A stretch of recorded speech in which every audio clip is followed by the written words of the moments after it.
Konsumatorët shqiptarë paguajnë deri në 35 lekë më tepër për çdo litër karburant të blerë, çmimet janë më të lartat në rajon, ndërkohë që statistikat flasin për vjedhje të xhepave të shqiptarëve. Temperaturat janë ulur nën zero gjatë ditës së sotme në pjesën më të madhe të Shqipërisë. Rreshtet e të borës në lartësi kanë sjellë probleme në qarkullim, probleme ka edhe me ngrohje në shkolla. Kryeministri Berisha i ka bërë thirrje Opozitës të respektojë paktin për reformën në drejtësi, ndërsa ka theksuar se majoranca është e vendosur të çojë përpara reformat në çdo sektor. Shqiptarët janë më të refuzuarit në dyert e ambasadave në krahasim me vendet e tjera të rajonit. Nga një mesatare refuzimi prej 14% për Ballkanin, në Shqipëri shifra shkon në 26%. Tirana dhe Vllaznia janë dy rivalet më të afërta të kampionatit shqiptar të futbollit. Shkodranët nuk fshehin pretendimet për titull, ndërsa ekspertët e shohin si ekip në formë pavarësisht largimeve. Mirëmbrëma të nderuar teleshikues, ju uroj të gjithëve mirëseardhje në edicionin qendror të lajmeve në televizionin kombëtar Klan dhe Klani përsëri vëzhgon. Dhe arrin në konkluzionin se shqiptarët paguajnë më shumë për karburantin se vendet e tjera të Europës, madje edhe se rajoni. Statistikat flasin për një vjedhje të xhepave të shqiptarëve. Ja mendoni vetë, çmimet në rajon janë më të ulta se ato në Shqipëri për sa i takon çdo litri naftë, ndërkohë që çmimi i arit të zi në bursat ndërkombëtare është ulur më shumë se 3 herë gjatë kësaj periudhe. Ndjekim fillimisht Fiorel Dizguron për të rikthyer në studio dhe për të biseduar më gjatë në lidhje me këtë çështje. Çmimet e karburantit në tregun shqiptar janë abuzive, një fakt që pohohet edhe nga qeveria dhe institucionet zyrtare të monitorimit të këtij sektori. Ky treg ka diferenca të theksuara krahasuar me nivelin e arit të zi në bursë, për të cilën edhe pohetohet nga autoriteti i konkurrencës. Sot në kryeqytet nafta e cilësisë më të dobët, D2, është tregtuar nga 127 deri në 132 lekë për litër, ndërkohë që çmimi i arit të zi në bursë është rikthyer në nivelet e pranverës së vitit 2005, rreth $50 për fuçi. Në të njëjtën periudhë, pra 3 vjet më parë, kur çmimi në tregjet ndërkombëtare ishte i njëjtë me atë të ditëve të sotme, në Shqipëri një litër naftë tregtohej vetëm për 95 lekë, referuar të dhënave nga Instituti i Statistikave. Akciza e naftës vijon të mbetet 37 lekë për litër, në të njëjtin nivel për gjatë gjithë periudhës në fjalë. Pra, duke krahasuar këto shifra, rezulton se në Shqipëri konsumatorët paguajnë afro 35 lekë të rinj më shumë për çdo litër naftë të blerë. Fakti është se karburantet në vend tregtohen më shtrenjtë se në çdo vend tjetër të rajonit. Abuzimet me çmimin e karburanteve janë konstatuar edhe nga tatimorët, reagimi të cilëve ka qenë vendosja e masave administrative për rastet e zbuluara. Një penalitet prej $600.000 për 3 subjekte të kontrolluara vetëm gjatë javëve të fundit. Importuesi paguan të vëshën në dogan dhe pastaj i faturon shitësit me pakicë, i faturon me çmim të shitjes me pakicë. Sapo ka filluar, domethënë, të implementohet kjo skemë, dhe administrata tatimore ka filluar të ushtrojë kontrolle për sa i përket këtyre çmimeve në operatorët kryesor me qëllim që të ndërpritet abuzivizmi. Masa e sanksionit është 100% e vlerës fshehur, që i themi ne, ose të mos deklaruar. Por as kjo mas nuk pritet të ndryshojë asgjë në treg. Importuesit shprehen se ata do i apelojnë këto gjoba, të cilat i konsiderojnë të padrejta. Me këtë udhëzim, gjobat kanë vajtur në rritje në gjitha pikat e karburantit. Tërë kompanitë që kanë marrë gjobat kanë hedhur në procese gjyqësore dhe ne jemi në pritshmëri të zgjidhjes së këtij problemi. Krahas diferencës në çmime, tregu i karburanteve në Shqipëri abuzon edhe me cilësinë apo vëllimin. Fitimet të cilat shkojnë për tregtarët dhe rëndojnë në mënyrë të drejtë për drejtë konsumatorin. Cilësia është ndër më të dobtat në rajon. Konfindustria që ka ngritur disa herë këtë shqetësim, sjell edhe shembuj konkret. Konfindustria, duke marrë shkak nga të dhënat tepër shqetësuese që kishin industrialistët shqiptarë lidhur me ndryshimin drastik të cilësisë së karburanteve ndërmjet asaj çka tregtohet vendin tonë dhe karburantëve tregtuara në vendet përreth, dhe nga përfundimet e matjeve doli fakti që me karburantin i cili ishte tregtuar në vendet e tjera për të njëjtat distanca, mesatarja e shmangjes ishte 22%.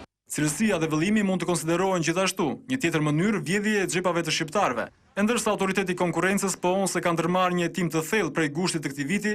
Fakti është se shqiptarëve ndonse ndër më të varfrit në kontinent u serviren karburante më të shtrenjtë se qytetarëve europian. Cilësia disa herë më e dobët përkthehet sërish në më shumë para të shpenzuara për naftën, benzinën apo gazin. 35 lekë për çdo litër karburant të konsumuar, një problem i madh jo vetëm për xhepat e shqiptarëve, për ekonominë tonë tërësi, e cila përjeton probleme të tilla që shpeshherë nuk reflekton as atë që ndodh në tregun ndërkombëtar. Po pse vallë shqiptarët nuk e reflektojnë atë që ndodh në botë?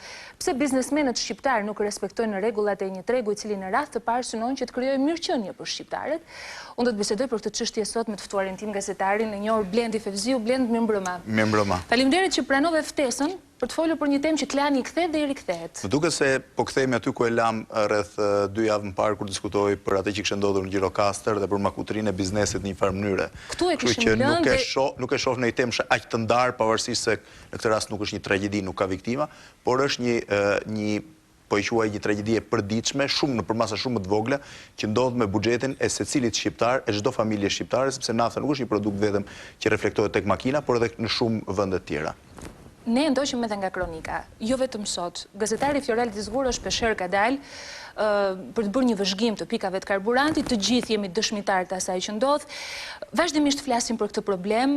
Një herë gjendet fajt e kursi i këmbimit, një herë që tregu shqiptar është i vogël dhe nuk mund të reflektoj, vetë shifrat flasin për abuzim dhe kjo është e dukshme. Pse tolerohet kjo gjë? Rikapitulloj edhe një herë për arsye që ai shikuesi që është duke e parë këtë moment ta kuptojë më mirë. Nafta ka arritur në disa muaj më parë, ka arritur disa nga kotat më të larta që kishte pasur ndonjëherë në historinë e saj. Për një fuqi naftë kishte frikë se mund të shkojë deri në $200 për fuqi, ndërkohë që i kaloi kotat për $128, aktualisht është nën $50. Pra, atje ku ishte në vitin 2005. Atje ku ishte në vitin 2005, çmimi varion me ditë. Nëse ju referoheni sot sajteve të internetit, disa prej agjensive dhe mediave më prestigjioze të botës, qoftë CNN-it, qoftë Corriere della Sera, qoftë sajteve tipike të internetit, si Yahoo, Google e tjera, gjithmonë do gjeni një grafik në të cilin përcaktohet se sa ka rënë dhe është ngritur çmimi i naftës si një nga çmimet jetike që reflektohet në jetën e përditshme të konsumatorëve në të gjithë botën, duke nisur që nga Shtetet Bashkuara të Amerikës e gjithandej. Dje Corriere della Sera citonte një fakt i cili padyshim është nga më interesante dhe kjo më shtyu sot që isha i pranishëm në këtë studio. Dje përcaktoi që çmimi i naftës me pakicë, jo vetëm për fuqi, sepse ai për fuqi natyrisht reflektohet tek pakica, ishte më i ulti që prej nëntorit të vitit 2005. Dhe jo vetëm kaq, por dje në një listim që bënte Corriere della Sera, 128 vende të botës, përfshi vende si Angola, Togo, vende afrikane, ishin ulur në kuotat që kishin pasur të shitjes me pakicë, po insistoj edhe një herë, që kishin pasur përpara nëntorit vitit 2005. Pra, pavarësisht pretendimeve të grosistëve, çmimi i pakicës lëviz në proporcion. Çmimi i pakicës ka lëvizur në proporcion me këtë dhe po them që ishte më i ulti që prej nëntorit 2005. Nëse unë i rikthehem kujtesës time, aq sa më i mend, në ato kohë ka qenë diku tek 800 lekë të vjetra, 850 lekë të vjetra për litër nafta, natyrisht benzina diçka më shumë, por ata referimit do bëjmë benzinën. Dje benzina ka qenë në Itali 1.1 euro afërsisht, që do të thotë që ka qenë një nga nivelet më të ulta, ndërkohë që benzina në Shqipëri, nëse e kalkulon kursin, është diçka më e shtrenjtë se në Itali. Do të thotë që nëse ne i shohim çmimet e karburanteve siç kanë qenë gjithmonë në Itali kanë qenë rreth 40% më të larta, 50% më të larta se në Shqipëri, nganjëherë edhe më të larta. Aktualisht ne kemi më të larta se Italia, më të larta se sa Gjermania, akoma më të larta se Gjermania, më të larta se Franca dhe padyshim shumë më të larta se Shtetet Bashkuara të Amerikës, ku masa është për gallon është 3.8 litë. Dhe do të thotë që në Shqipëri nuk është reflektuar, pra nuk po reflektohet kursi ose ndryshimi i kursit botror të naftës, por përkundrazi gjitha e ulje e naftës si po vjen, po akumulohet si një fitim në pak xhepa grosistësh, të cilët po e kthejnë problemin e naftës në një monopol, duke rënduar jetesën e përditshme të miliona shqiptarëve. Duke rënduar xhepin e tyre në çdo mbushje me karburant makinave të tyre, në çdo lëvizje që bëjnë, duke rënduar biznesin i cili e përdor naftën jo vetëm për transportin e mallrave gjëra të tjera, pra, por e përdor edhe për industrinë dhe shumë gjëra tjera. Që do të thotë që sot ne mund të kemi 5, 10, 15 njerëz shumë më të pasur se sa kanë qenë një vit më parë, por sot ne kemi 1 milion, 1 milion e gjysmë, 2 milion shqiptar, akoma më të varfër se kanë qenë një vit më parë. Për arsye se paratë e tyre, buxheti i tyre rëndohet nga etja përfitim e pashëmbullt e një grushti grosistësh. I kthehem argumentave që ju thatë. Ka një argument që nafta është blerë më parë, kur çmimi ka qenë më i lartë dhe nuk është konsumuar kështu më pak. Kjo është një gjë që mbetet për të verifikuar, por ka një kundërargument kësaj. Në momentin që nafta filloi të merrte rritjet menjëhershme të përditshme, pra rritja ishte e përditshme, reflektimi në tregun e pakisës ishte i përditshëm.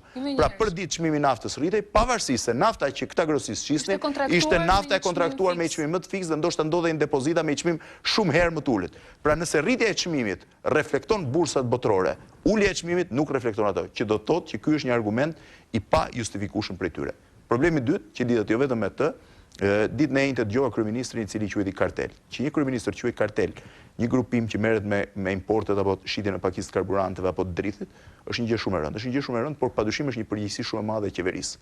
Duhet që qeveria të marrë masa të menjëhershme, e njëjta gjë reflektohet tek drithi, por unë nuk kam hetuar sot për drithin, për arsye se sipas po nafta është më konkrete, sipas gjitha informacioneve që më dhan, po thash duhet t'i verifikoj deri në fund, dhe drithi ka psuar një rënje super të ndjeshme në tregun botëror, ndërkohë që nuk reflektohet te çmimi i bukës. Dhe sot shqiptarët paguajnë për bukën më shumë se sa paguanin disa kohë parë, ndërkohë që çmimi i drithit është më i ulët se sa ka qenë në botë disa kohë parë. Pra është prapë një fitim i akumuluar, nuk po i hyj dhe këtij, sepse nuk kam informacione aktuale, po i kthehem edhe një herë problemit të karburanteve, autoriteti i konkurrencës, i cili vazhdimisht ka qenë aktiv për ndërhyrje në telefoninë celulare, për shembull, për të gjetur për tentuar uljen e çmimeve, duhet ndërhyjë menjëherë. Nëse autoriteti i konkurrencës nuk ndërhyn, sepse nuk ka mundësi të ndërhyjë, sepse nuk di të ndërhyjë, sepse është blerë për të mos ndërhyrë, unë nuk e di se cili nga këto.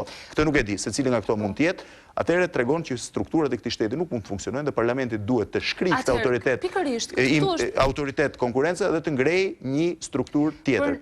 Unë nuk e di cilat janë mënyrat, shteti ka instrumentat e tij për të kontrolluar një gjë të tillë, nëse ndërgjegja e pak njerëzve, pak grosistëve e rezulton 0, dhe nëse fitimi i tyre në shumë raste prallor justifikon varfërimin e shqiptarëve, është shteti, pra si rregullator kryesor, që duhet ndërhyj fort, shpejt për të vendosur. Shqipëria nuk është një ishull i izoluar i botës, Shqipëria është një pjesë e një bote globale në cilën angazhuar në respektimin e tregut lirë, dhe është pjesë e një bote globale në të cilën siç reflektohet kriza botërore, ashtu reflektohen dhe benefitet që mund vinë në këtë moment nga ulja e çmimit të naftës. Me të drejtë zoti Fevziu, ndalet ke çështja e marzhit fitimit jashtëzakonshëm të këtyre. Unë nuk e di sa është marzhi i fitimit, por ajo që unë kalkuloj i bie që të ketë një fitim shumë të madh, një gati prallor, e gjitha në kurriz tash të kursimeve të shqiptarëve. Ne flasim gjithmonë për kursimet, për pjesën financiare të shqiptarëve, sigurisht ne nuk folëm për cilësinë, pastaj për një problem që nuk dua t'i hyj këtij sepse nuk kam asnjë informacion konkret, di që cilësia e naftës lë shumë për të dëshiruar, mjafton ta shihni. Do ta provoni edhe në automjetin tuaj. Padyshim është gjë shumë e thjeshtë për provë, por nuk dua t'i hyj pa pasur një gjë, po duket sepse sensori që tregon nivelin e ndotjes që nafta prodhon për ambientin, është një sensor që disa makina treja e kanë për arsye standarde të Bashkimit Evropian, është gjithmonë i ndezur i kuq, që tregon që nafta që ne konsumojmë për ditë ka një nivel ndotje të ambientit ndër më të lartë dhe të papranueshëm për Bashkimin Evropian. Kjo është gjë lehtësisht e kontrollueshme, por nuk po hyj kësaj sepse këtë moment kjo është një gjë që duhet ta vërtetojmë po strukturat shtetërore dhe duhet marrin masat menjëhershme. Mbetemi tek ajo që ju thash 2 javë më parë. Nëse një pallat do shëmbej, u arrestuan disa veta dhe askush nuk njihet fajtor. Nëse në Gërdec kanë vdekur 26 veta dhe askush nuk është shpallur deri më sot fajtor. Nëse është rrëzuar një shkollë apo ka rënë tavani një shkollë, është plagosur një fëmijë, askush nuk është njohur fajtor, jam i sigurt që edhe sot do vazhdojmë të kemi naftë keqe, çmim të lartë dhe askush të mos penalizohet.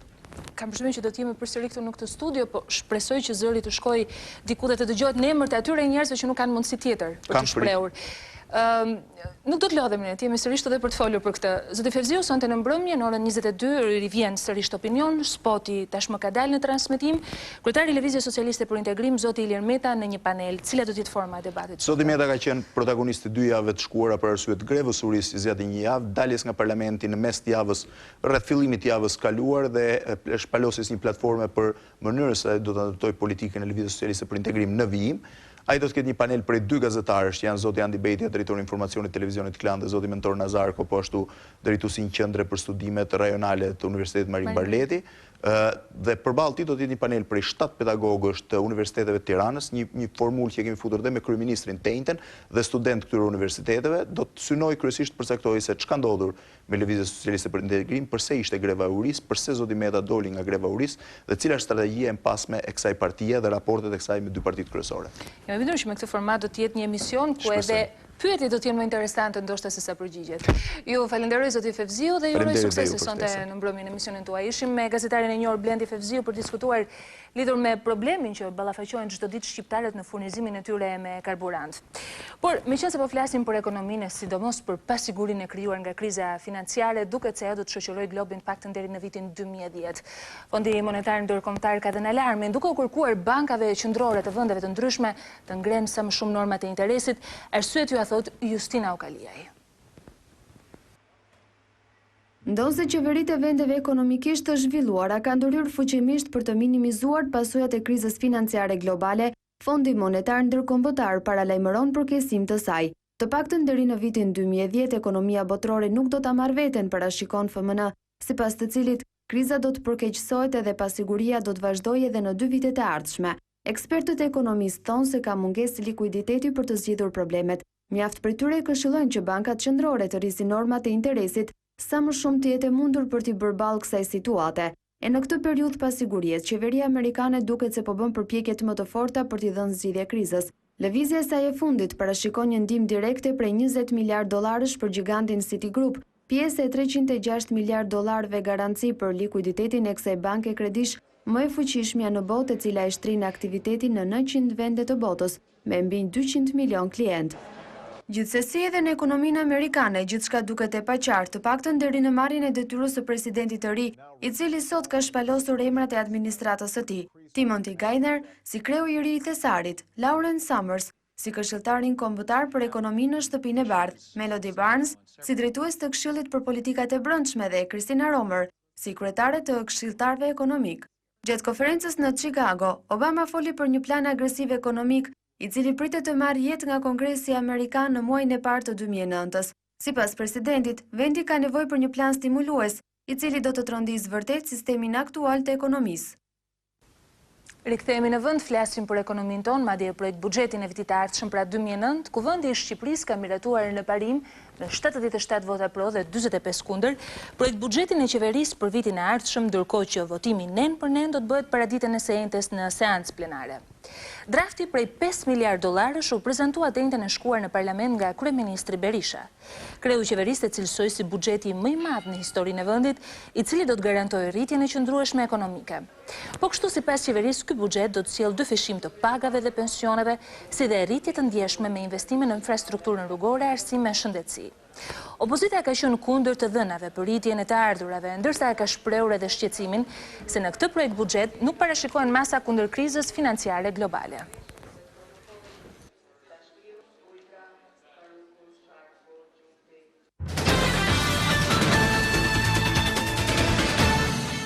Të gjithë jeni dëshmitar të faktit se temperaturat janë ulur shumë gjatë ditës së sotme, madje termometri ka shkuar në 0. Akullnajat apo ngricat në pjesët e tij ku ka rënë dëbora kanë krijuar edhe problemet e para në qarkullimin e automjeteve. Moti i keq që ka mbërthyer vendin në shoqëruar me një rënje drastike të temperaturave. Në shumë rajone termometri ka shkuar në 0, ndërkohë që gjatë natës ka patur reshje dëbore dhe ngrica. Më problematike situata ka qenë në qarkun e Korçës, ku dëbora ka arritur deri në 20 cm. Në rrugën që lidh Ersekën me Leskovikun në qafën e Qarit, kalimi mjeteve është bërë vetëm me zinxhir, ndërkohë që vështirësi ka patur dhe në akset Korçë-Pogradec në qafën Ploç, si dhe rrugën Pogradec-Tiranë në segmentin e Qafthanës. Reshjet e dëborës kanë qenë më të theksuara në zonat malore, kryesisht në qafën e Qarit dhe në Leskovik. Në orët e mëngjesit ditës së sotme pati ngrica dhe për to u operua nga këto struktura shtetërore me hedhjen e kripës dhe të skorjeve në rrugë. Edhe në qarkun e Kukësit probleme ka patur në aksin Kukës-Peshkopi, ku si pasojë e temperaturave të ulta janë krijuar ngrica në sipërfaqet e rrugëve. Edhe pse është hedhur skorje dhe krip, shoferët e automjeteve janë këshilluar të jenë të kujdesshëm në akset Kukës-Qafmali dhe Kukës-Qafmorin. Vështirësinë e qarkullimin e automjeteve janë hasur edhe në aksin Peshkopi-Librash si dhe Gjirokastër-Sarand si pasojë e ngricave në rrugë. Aktualisht të gjitha akset nacionale në vend janë të hapura, ndërkohë që në zona të thella ka bllokime të pjesshme të rrugëve si pasojë e dëborës. E izoluar ka mbetur komuna e thellë e Arnit në Kukës dhe pjesërisht Lek Bibaj në Tropoj.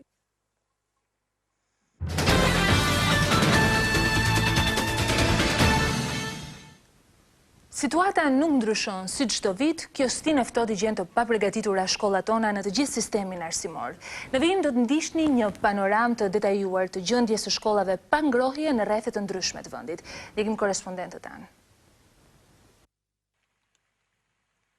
Dimri duket si e ka gjetur të papërgatitur sistemin arsimor në vend. Në shumë shkolla nxënësit nuk do të kenë me çfarë të ngrohen për shkak të problemeve me energjinë elektrike, mungesën e gazit dhe lëndëve drusore. Këtu jemi në shkollën 9 vjeçare në fshatin Shtoj të Shkodrës. Siç duket edhe nga pamjet, godina jo vetëm që nuk ka ngrohje, por as xhama dhe dritare për të penguar shiun dhe erën. Edhe pse është ndërtuar shkolla e re, ajo nuk është vënë në funksionim për shkak të problemeve me ujin e pishëm. Në Vlorë asnjë prej shkollave publike nuk ka sistem ngrohjeje dhe zgjidhja vetme për nxënësit është të vishen sa më trash. Të gjitha shkollat që janë pa ngrohje janë problematike.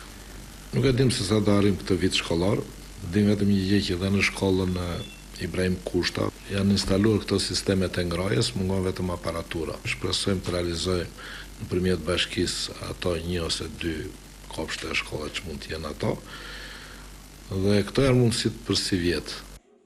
Në Durrës, Drejtoria Rajonale e Arsimit shpreson tek një dimër i butë dhe tek kontributi vetë mësuesve dhe nxënësve. Zonën e Durrësit me një klim të ngrohtë, mesdhetare, po thuj se unë e shoh pa nevojshme një impjant e ngrohje për shkolla, sepse shkollat në shumicë janë të reja, janë të pothitura mirë, janë me dop jo xham.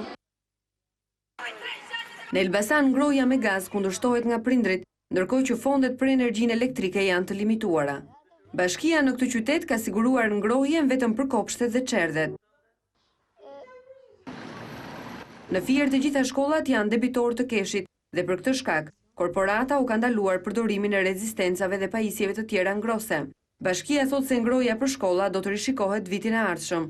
Për momentin sistem ngrohje për shkollat 9 vjeçare nuk ka. Kemi një limit të saktuar që na jepet dhe normalisht ky limit është tekaluar. Fakti që përdoren rezistenca të tilla, po për momentin domethënë kjo zgjidhja më emergjente që mund të japin këto. E njëjta situatë është edhe në rrethet e tjera të vendit si në Berat, Gjirokastër e Kukës. Më e përmirësuar është situata në çerdhe dhe kopshte, ku është treguar një kujdes më i madh për ngrohjen e ambienteve.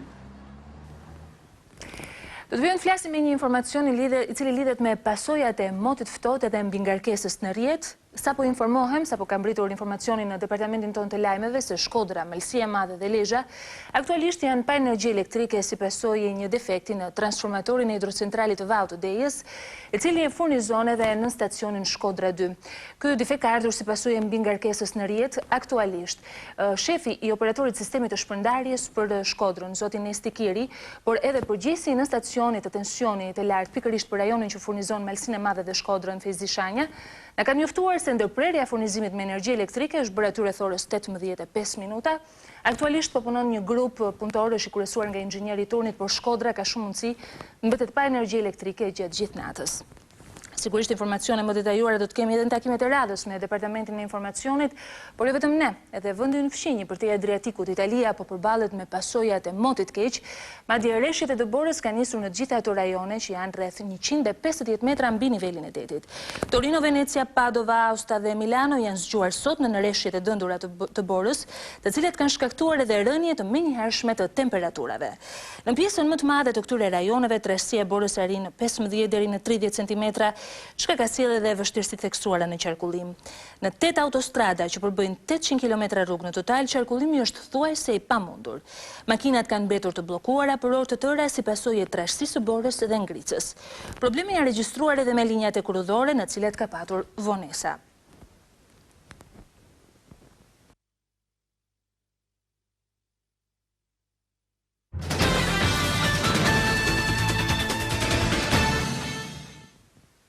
Kryeministri i vendit Berisha sot I ka bërë thirrje opozitës ta respektojë paktin për reformën në drejtësi. Pavarësisht qëndrimit që ka mbajtur kryesocialisti Rama në lidhje me këtë çështje, sot në mbledhjen e grupit parlamentar të Partisë Demokratike, kreu ekzekutivit ka shtuar se majoranca është e vendosur të shkojë deri në fund reformave në çdo sektor. Në ndryshim nga opozita, majoranca e djathtë duket e vendosur për të vazhduar me reformat. Kryeministri Berisha, pavarësisht deklaratave të kryesocialistit Rama se nuk do të bashkojë votat me të djathtët për reformën në drejtësi, I ka kërkuar atij bashkëpunim për këtë reformë të rëndësishme, duke i kujtuar dhe paktin e miratuar nga parlamenti muaj më parë. Reformat do të vazhdojnë në sistemin e drejtësisë. Parlamenti ka votuar një pakt për drejtësinë. Ne i qëndrojmë dhe ne do vazhdojmë reformën. Unë ftoj opozitën në interesin më të mirë të vendit dhe të gjitha forcave politike pa përjashtim t'i përmbahet paktit të votuar në parlament. Sikundër e garantoj që ne shkojmë me këto ligje të vendosur për konsensusin me të gjërë të mundshëm. Duke falenderuar deputetët e grupit të tij parlamentar për qëndrimin mbështetës ndaj projekt buxhetit në fjalimet e tyre në parlament, Kryeministri ka deklaruar se kjo mazhorancë ka si prioritet reformat jetike për vendin, të cilat do të bëjnë të mundur rritjen ekonomike duke shmangur dhe efektet e krizës financiare. Ekonomia shqiptare vazhdon rritjen dhe janë të gjithë treguesit se edhe këtë trebujor e mbyll me rritje dyshifrore. Ky përbën një avantazh të madh, por përbën dhe një detyrim shumë të madh që të përpiqemi ta ruajmë në shkallën më të madhe të mundshme gjatë vitit që vjen. Berisha ka nënvizuar si tepër të rëndësishëm faktin se kodi zgjedhor i miratuar me një shumicë të konsiderueshme votash, u miratua 8 muaj përpara zhvillimit të zgjedhjeve, çka do t'i hap rrugë sipas tij punës për përgatitjen e infrastrukturës zgjedhore në mënyrë që procesi zgjedhor të jetë i pakontestueshëm. Kryetari i Partisë Socialiste, zoti Edi Rama, sot ka deklaruar se Shqipëria është vendi më i korruptuar në rajon. Në deklaratën e tij, kryesocialisti është mbështetur në të dhënat e raportit të Balkan Monitor, realizuar nga Gallup në bashkëpunim me Fondin Evropian për Ballkanin. Kryetari i Partisë Socialiste Edi Rama ju referua raportit të Balkan Monitor për të nënvizuar se niveli i korrupsionit në Shqipëri është i lartë. Madje vendi ynë, sipas të njëjtit raport të zbardhur nga kryesocialisti, rezulton të jetë më i korruptuari në Ballkan. Raporti realizuar nga Gallup në bashkëpunim me Fondin Evropian për Ballkanin i referohet perceptimit qytetar mbi fenomenin. Ndërkohë që Serbia, Maqedonia, Malizi, Kroacia, Bosnja dhe Kosova kanë një nivel korrupsioni, sipas radhës nga 10 në 5%, niveli i korrupsionit në Shqipëri është 32%.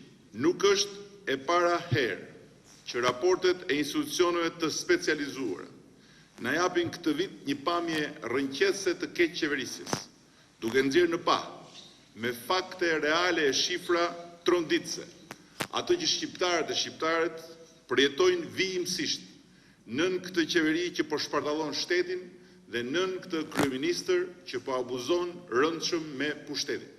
Kryesocialisti Rama tha në mbështetje të këtij arsyetimi se niveli i lartë i korrupsionit në Shqipëri është bërë publik edhe nga Fondi Monetar Ndërkombëtar, si dhe progres raporti për vitin 2008. Fakte këto që sipas tij do të cilin dëshkimin me votë të Kryeministrit Berisha në zgjedhjet e vitit 2009.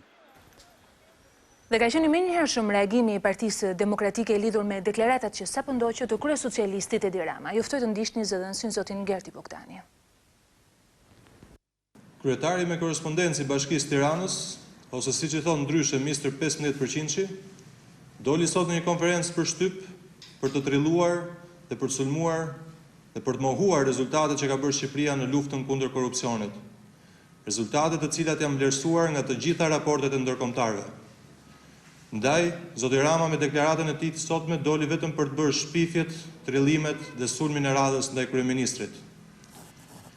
Lidhur me këto shpifje dhe trillimet zotit Rama, detyrohemi t'i kujtojmë se kampion dhe shtyllë e korrupsionit në Shqipëri është personalisht zoti Rama. Pasi rrushfetet për lejet e ndërtimit apo tenderimet nga 3-4 herë për të njëjtin objekt, bëjnë sot që zoti Rama në botën e korrupsionit jo vetëm në Shqipëri, por në Ballkan dhe në botë të njihet si Mr. 15%, sepse është 15% gjob që ai vën ndërtuesve që bëri që zoti Rama për vite të tëra të bllokoi planin rregullues dhe ta çojë Tiranën sot në një katastrofë urbane. Sepse është 15% që zoti Rama nuk vjel dot për trojet, për shkolla dhe kopshe, që bën sot që zoti Rama ta ketë bërë Tiranën qytetin me numrin më të lartë të nxënësve në gjithë botën. Sepse është 15% i trojeve të cilat zoti Rama nuk i vjel dot, që bën që zoti Rama sot të lërë pas tre me mira familje në Tiranë. Sepse është rishfeti i zotit Rama në transportin publik të qytetit, që bën që Tirana sot ketë transportin më kaotik në Europë. Sepse është korrupsioni dhe rishfeti i zotit Rama në pastrimin e qytetit, që bën që Tirana sot të jetë një nga qytetet më të papastra jo vetëm të Europës, po të mbar globit. I kujtojmë zoti Rama se ai mund të shpif dhe mund të rrillojë, mund të përpiqet la dënurat e lanës për t'u pastruar, por asnjëherë nuk do të arrijë të heqë nga vetja e tij nofkën popullore që i ka mbetur sot si ministër 15%. Të tjera deklarata, akuza e kundër akuza kanë shënjuar zhvillimet politike të ditës së sotme. Ju ftoj të ndiqni një përmbledhje në vijim. Ne nuk kemi arritur që të marrim fonde për projekte të mëdha të infrastrukturës në Ballkan dhe të gjitha këto takime duke filluar nga Bullgaria, Maqedonia, sot Bosnia Hercegovina natyrisht janë të fokusuar për ta parë me një sy të veçantë se si ne duhet të lubojmë me njëri tjetrën për të arritur që të binim Komisionin Evropian, Bashkimin Evropian për të sjellur më shumë investime financiare përmes veprave dhe projekteve të rëndësishme infrastrukturore këtu në Ballkan.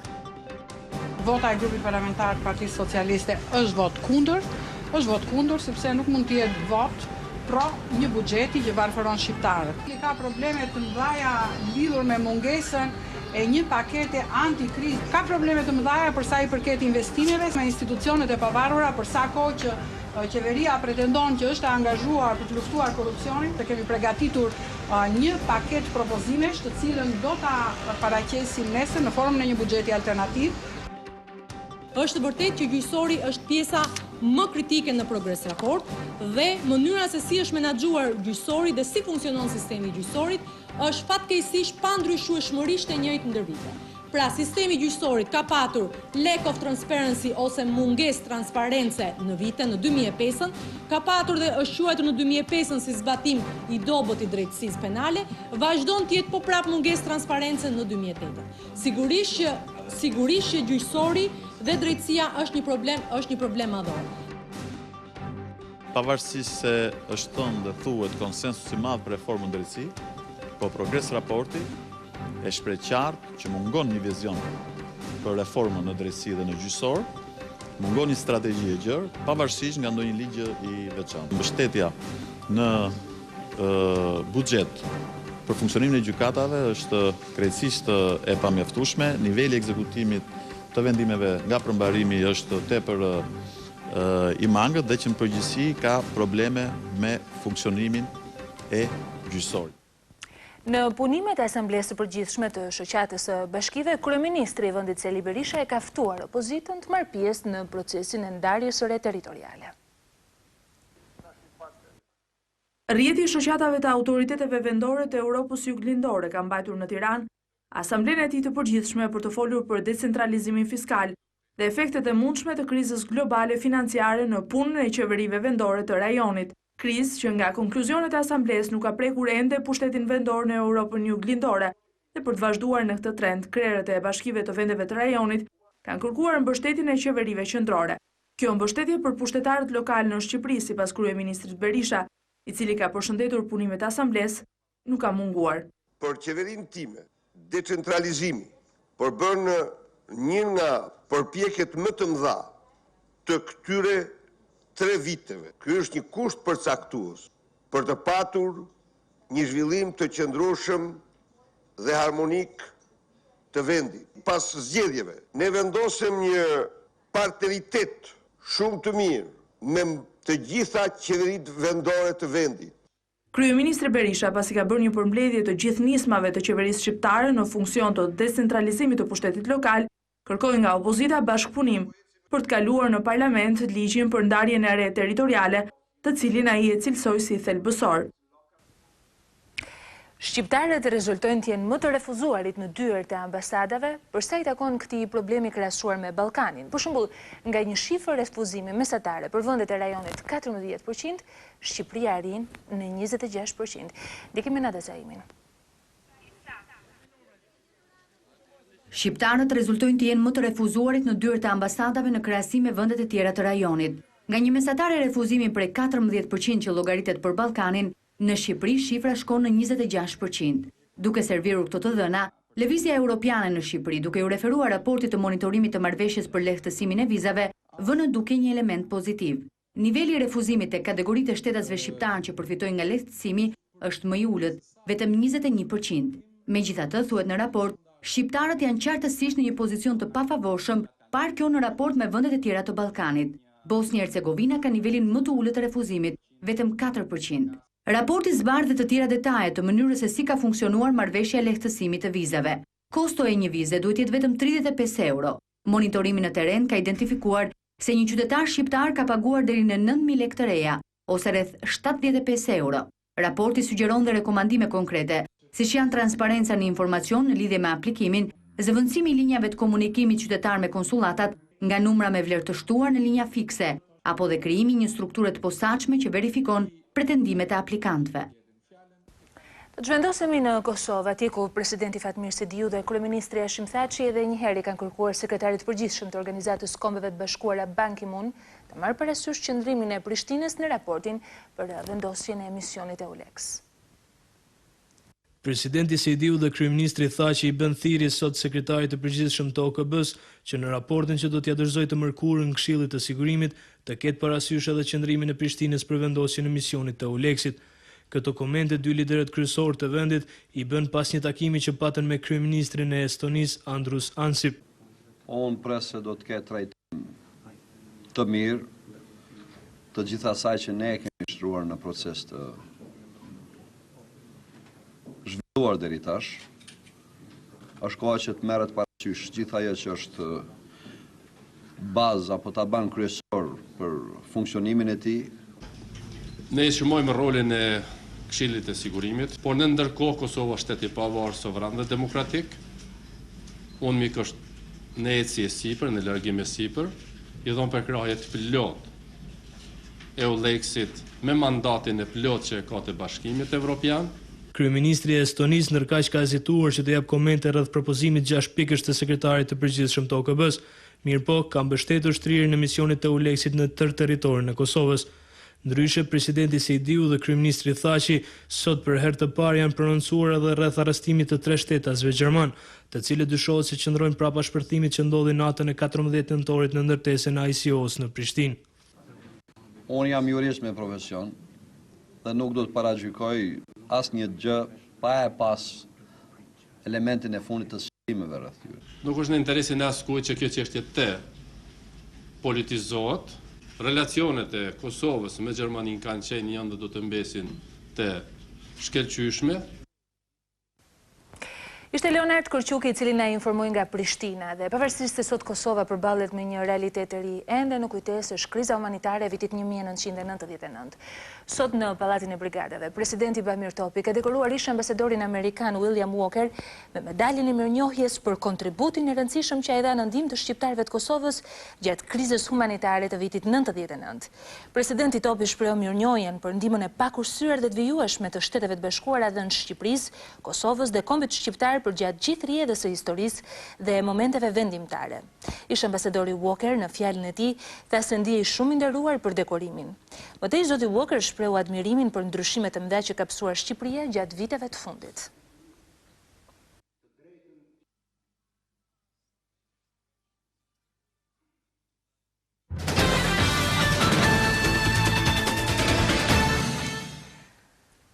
Kemi folur gjatë edicioni informativ për problemet të ndryshme infrastrukturore. Në kronikën e vijim do të ndalemi në një vëzhgim të gazetares Bruna Cami. Ndriçimi i akseve rrugore kryesore është një problem i madh, qoftë për drejtuesit e automjeteve që përballen çdo ditë me këtë problem, qoftë për drejtuesit e qarkullimit rrugor. Gazetarja Bruna Cami ka bërë një vëzhgim pikërisht në pikat hyrëse të kryeqytetit, atje ku edhe fluksi është më i madh. Mungesa e ndriçimit rrugor në disa pika hyrëse të kryeqytetit shpeshherë është edhe shkak për aksidente. Siç po shikoni, gjendemi në Unazën e Re, ku vetëm pak minuta më parë ka ndodhur një aksident si pasojë e mungesës së ndriçimit.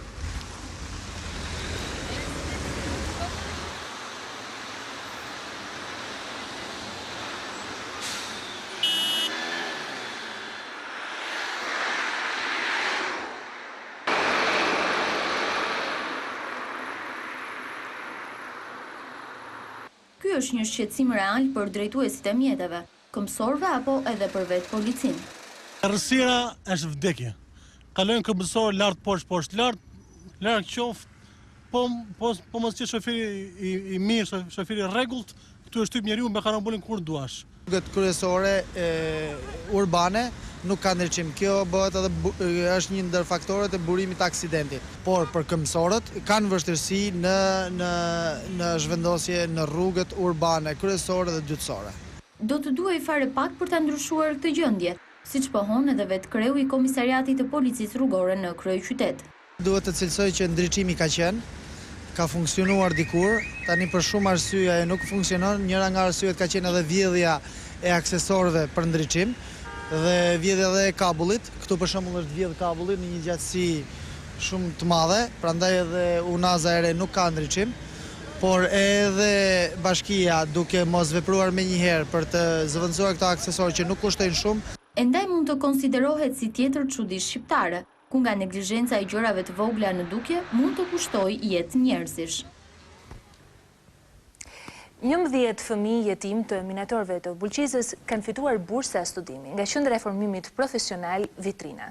Në ceremoninë në nënshkrimit të kontratës ishte pranishme dhe zonja Kryeministri Berisha, presidente e shoqatës Fëmijët Shqiptarë, e cila shpreu mirënjohjen e saj për iniciativën e marrë. Mëtej, zonja Berisha shtoi se dhurimi i bursave për këta jetim është një investim për fëmijët e qytetit të varfër të Bulqizës, të cilët tashmë kanë një shpresë më shumë për të ardhmen e tyre. Zonja Berisha, e shoqëruar nga drejtori i përgjithshëm i qendrës Edmond Vlashaj, pa nga afër ambientet në cilat mësojnë më shumë se 2000 kursantë në vit. Në këtë qendër ofrohen kurse të tilla si gjuhë të huaja, kompjuter, autoshkollë, arkitekturë e shumë të tjera. Ndër shkodrane për kampionatin do të mbyllim edicionin qendror të lajmeve në televizionin kombëtar Klan. Jeni njohur me ngjarjet kryesore të ditës nga vendi dhe nga bota. Por natyrisht për një kontakt të vijueshëm gjatë 24 orëve, klikoni në internet në faqen tvklan.tv për të informuar me lajmet më të fundit, por për të ndjekur live edhe të gjithë programet tona online. Ndërkohë ju kujtoj se programacioni në vijim ka gjithçka në Klan, ka arktim, përsiatje, por edhe bisedë, informacion. Fillimisht në Keldemi u pret kutia për të vijuar me Andi Bushatin tek zona e ndaluar dhe në fund Blendi Fevziu në orën 22 përballë kryetarit të Lëvizjes Socialiste për Integrim, zotit Ilir Meta. Unë ju falenderoj që na ndoqët. Bashkë mirupafshim.